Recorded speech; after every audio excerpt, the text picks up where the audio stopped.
Hello, everybody. Welcome back to Awaken the Voice. So the last voice you heard, or the first voice rather, was me. So you were able to hear what this podcast is and what we share. And I'm so excited to share Voice 2. And Voice 2 isn't just a special voice. There's a reason why I picked this voice. She is one of my soulmates on this planet. She is one of the people that I not only trust with my life, if anything would happen to me, but with my sons. She is my family. She is someone that I love dearly and someone that I feel is going to change the world with her voice.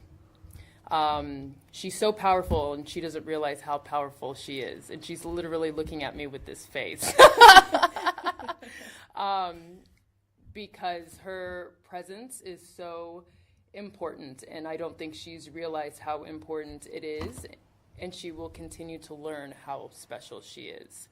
So, Voice 2, how are you? Hi. That was nice. Yeah. Thank you. I mean that. Yeah, thank you. How do you feel? What are you feeling right now? You're the second voice, so they've only heard mine. Okay. How do you feel about being the second one? Yeah, I'm excited. Why are you excited? Because I think this is so overdue. It's so needed, and I'm just excited to see it grow.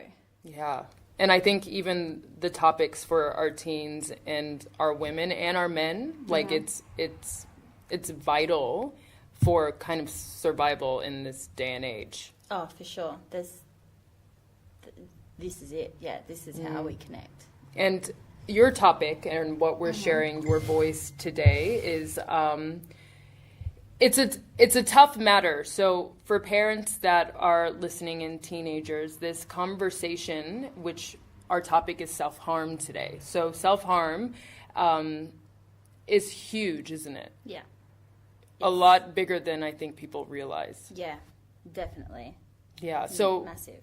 So with this particular voice and just hearing her speak, parents, be aware, this is a free podcast. So you are aware of the topics before we present them. But if you feel your child is not quite ready, then it is up to you to edit the conversation. But we do believe that children and you need to know about this topic. So share with me your voice about self-harm and what that is for you, and because you've experienced that yourself. Yeah.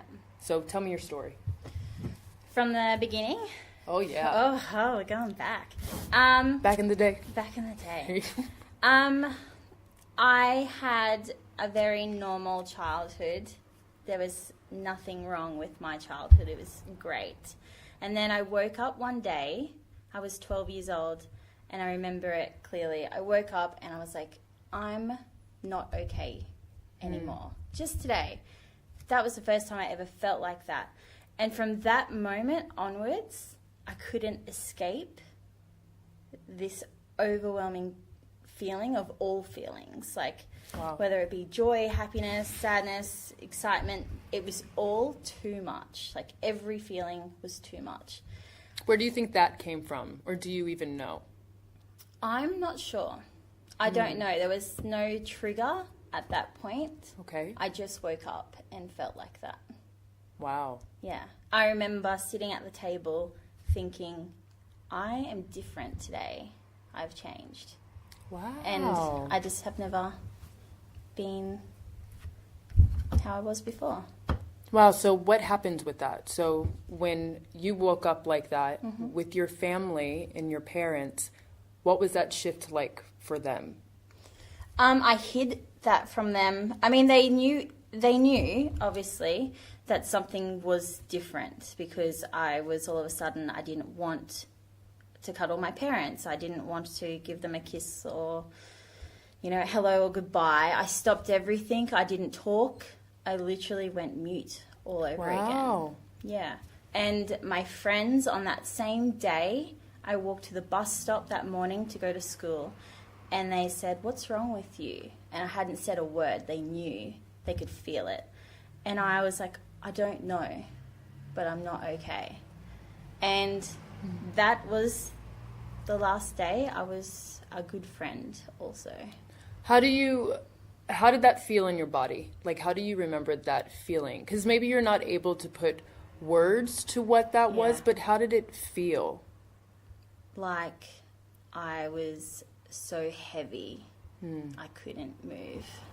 And it's really interesting because I don't know if I've never felt it to that extreme, but I think I have had moments where I've been like, what am I doing? Like, what is this like life as a child, and not really understanding what I'm doing. And I think that's really scary when you don't know what it is, because I think at that age you're automatically shut down. Yeah. And sometimes it's extreme. Yeah. Like in your case, or kids just start isolating themselves where, like you did, just completely went mute. Yeah. So what happened from that point on?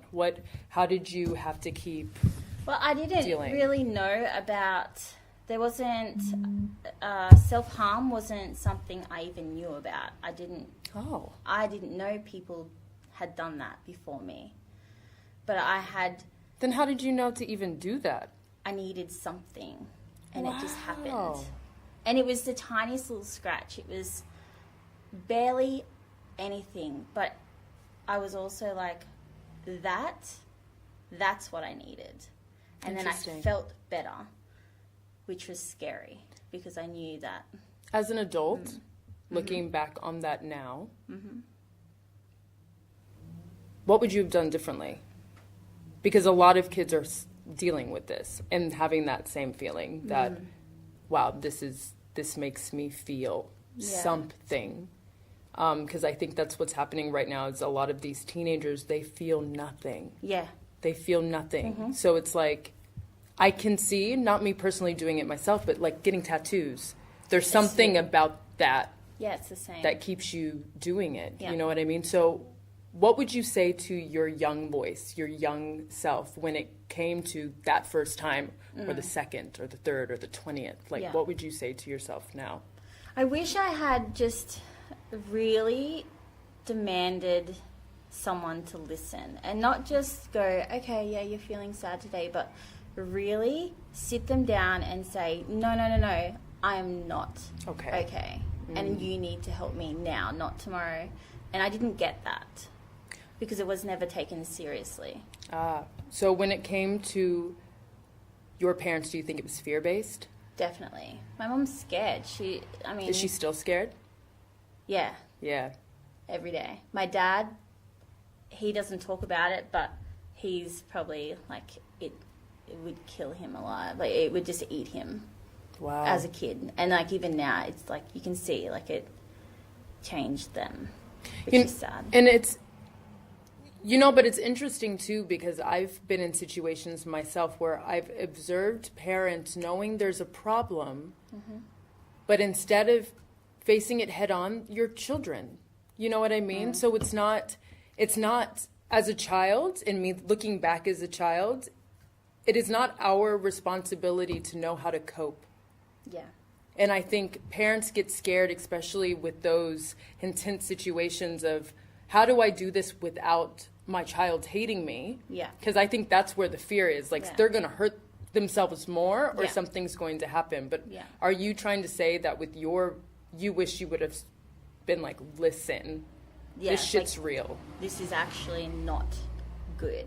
Like, I'm not good. What do you wish you would have done? Like, maybe not to your parents. Who do you wish you would have spoken to, or anyone? Because, like I said, this is a huge thing, and I think this is going to be, your voice is going to be huge for those teenagers that go home and do this every day. Yeah. For me, at that time, I don't know who I could have spoken to, because no one takes it seriously. I think it's just as bad now, because now it seems like it's... You can hide it more.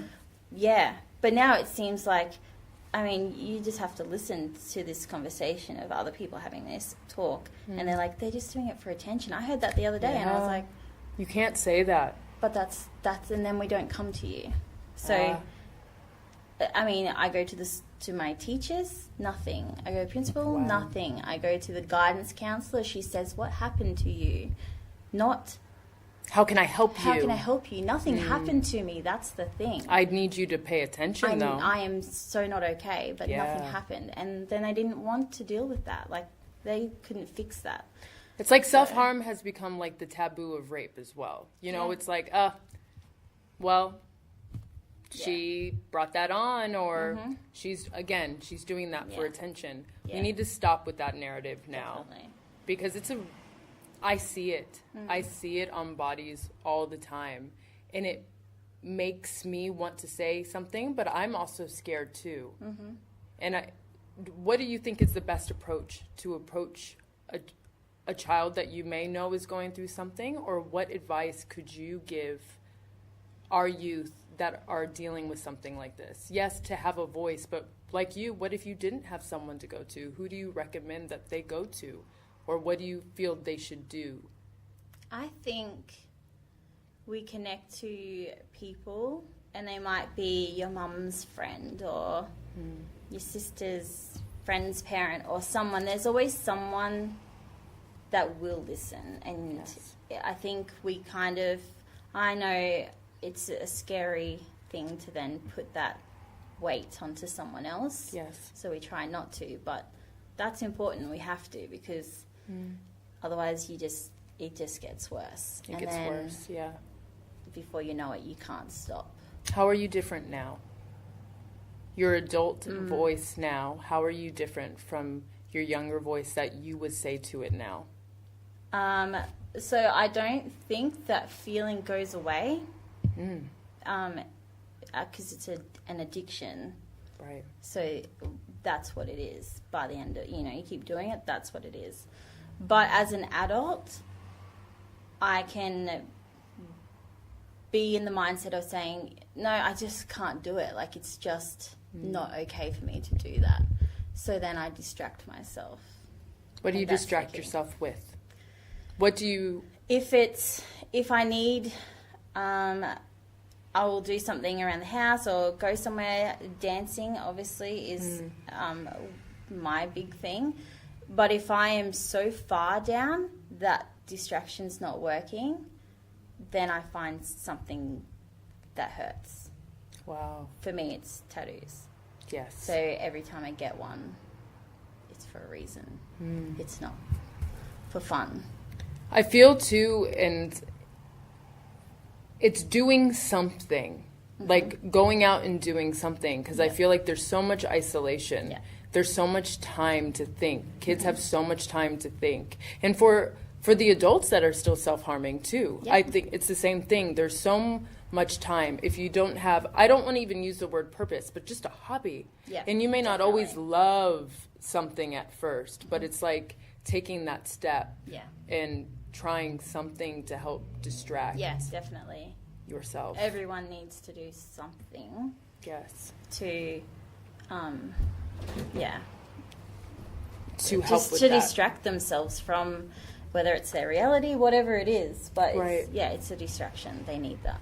So what would you like to say? Like, if you had to share one final thing, if you had to share something, what would you say? What would you like to share with our teenagers, our parents, specifically our parents? Because I feel like kids are going to continue to self-harm. Yeah. But I feel like there's a responsibility of our parents that we really, really need to deal with. What would you say? Yeah, what do you I wish your think- parents would have done Yeah. or known? Yeah, I have so much advice for the parents. Please, go. My parents would have so much advice for parents. Yeah. I think notice the signs straight away. They're so in your face. Your child all of a sudden shuts off from the world. Alarm bells. Take notice of that. When they're wearing long sleeves in summer, probably a good indication to check. And then these days, well, even back for me, I would have to have body checks when I was in hospital. So they would have to check my armpits on the boobs. Wow. Parents have to do that. My parents would have to do that when I would go home to them. Check. Just check. And then don't stop sourcing help. And that's help in all different ways. My parents took me to different therapists. They took me to acupuncture. They took me to naturopaths. Like every single thing they could do, they did. And, Right. and it helped. So I think I just wish we were taken seriously. Yes. And it's not something fun we're trying to do or to get attention. Like It that is a is call just for help. so It is insane to needing think that. help. Yeah. Yeah. Why do you think people think that? Like, what do you, because it's easier to just be like, oh, Yeah. I don't have to deal with this, or oh, I can't deal with this because it terrifies me. I think it terrifies people. I know my mum said, she asked me to wash up one day, and I said, I can't. My hands hurt because they were all cut up, like my wrists. And she's like, show me. And so I did. And she goes, oh, it's just scratches. Like, you need to stop. Wow. Now, hurry up. And I was like, well, yeah. Okay. That made you want to do it more. That was the day I went to hospital, Wow. that day.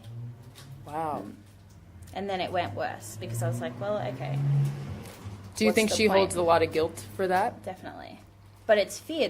That's my mum's reaction to anything scary. She's like, she needs to try and slap you out of it type Instead of thing, dealing with it. instead of actually dealing with it. So I think, and this is what I've said in the empowerment program, which I think you're saying right now. And parents, I need you to listen to this because it's vital. Like, it's not even like, oh, okay, Abby, beautiful. This voice is great. This is a wonderful podcast. No, what this is the reality that your children are asking for help and you're not listening. So if your children are in a place where you feel they're really isolating themselves or their mood has changed, talk to them. And if they don't talk to you, it is your responsibility as a parent to protect them, period. Yeah. There's not a, well, I mean, if she wants to talk to me, she will. Or if he wants to talk to me, he will. It is our responsibility as parents to do something. Like, even the thought of Isaiah, like, sitting in his room and something happening to him, not even for a heartbeat would I not be like, get your ass in the car. Yeah, yeah. Like, we're getting some help. But that's also because of my self-awareness of Yeah. it. Yeah. You need to be aware. Like, and if it scares you to be aware, then go to someone, go to a teacher, go to a lifeline, go to, what is the line in Australia? Is it Blue? There's heaps. There's so many. Like Beyond Call Blue, someone. Lifeline, all those. Support. And I know there's I know there's embarrassment too with that. I know there's embarrassment of parents of being like, my kids are going to feel a certain way, Yeah. or I'm going to be judged by other parents Yeah. if I deal with it. Don't care about other parents or teachers or what people think. You need to save your kids. Yeah. And I think that is the most important thing. And beyond parents, nurses, police officers, Yes. all these ambulance officers, they've all dealt with me and they all didn't help. Wow. And they're in duty of care to help. I was. Wow. I remember one time I was in the car and I was. I had just went nuts on myself, and there was just blood everywhere. The police officer pulled me over, and I was crying, and I was like, obviously he could see what happened, and he's like, well, you should just go home and have a sleep. No. And I was like, okay. At that point, no, I was like, you've got to be kidding me. Wow. Go home and have a like, sleep. As a teenager, I knew better than that. Like, Don't I'm still there. underestimate. Yeah. So I went to the hospital. Yeah. Because I'm like, I need to be admitted again. Like, I was already been doing this for years. I knew what I needed to do. Yeah. And they said, okay, just take a seat. We'll be with you in a few hours. While you're bleeding. So I sitting left. there. And then Wow. And then with it the got possibility worse. that you could have killed yourself too. I in that ended moment. up in an ambulance that night. Wow. Because then I went, because I thought, what is there when no one will help you? What do you have? Yeah. So, yeah. You know, what's really important, and this is the most important part. So, if you have continued to the very end, voice two, you are not only an extraordinary human being, but you're an incredible mother. Thank you. And I think whatever pain and suffering you went through, what you've done as an adult is realized that, and I hope you've realized this, that your potential that you have to give to the world and that you're already giving the world is so much more important than you not being here. Thank you. And I'm so thankful for you. And I'm so thankful for you to share, because I know this topic is so difficult for you. But I just want to tell you that for my young girls and my boys, and for my women and my men that are dealing with this, experiencing this woman who's currently in my life and is probably one of the most important things in my life, you can get out of that. Find support. Find people that love you. Find people, because people will be there. Yeah. There's strangers, even a stranger. Yeah.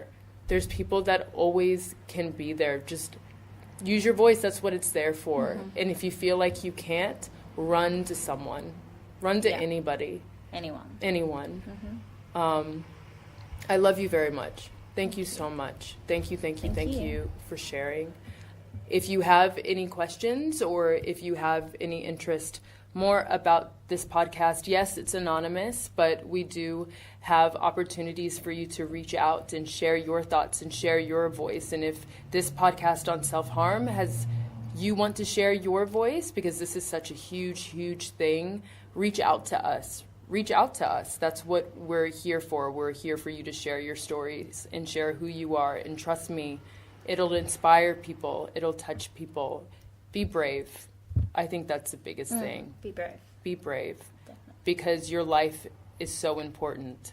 It's so important. And as for me and what I share and try to empower, not only in this podcast, but in the studio and in the studios that will open in the future, is that there is nothing more important than being alive. And being awake, because there's so many things, there's so many people, there's so much in the world that you can do, and these moments of just shit are just shit. There's shit in that time. Yeah, but once you get out of the shit, life is so exciting. it's so beautiful. It is. And so just exciting. remember that Yeah. things that make you feel safe, find them and hold them tight. In those times you feel awful, find those things that make you feel alive, because even in those one moment, if this podcast does that for you, listen. Just listen to other people and let that save you. Let this podcast save you. Let these women, let these men save you. Let their stories save you, because that is the point. We want you to hear, and we want you to be heard. Thank you so much, Voice 2. Thank you. We'll see you next time on Awaken the Voice.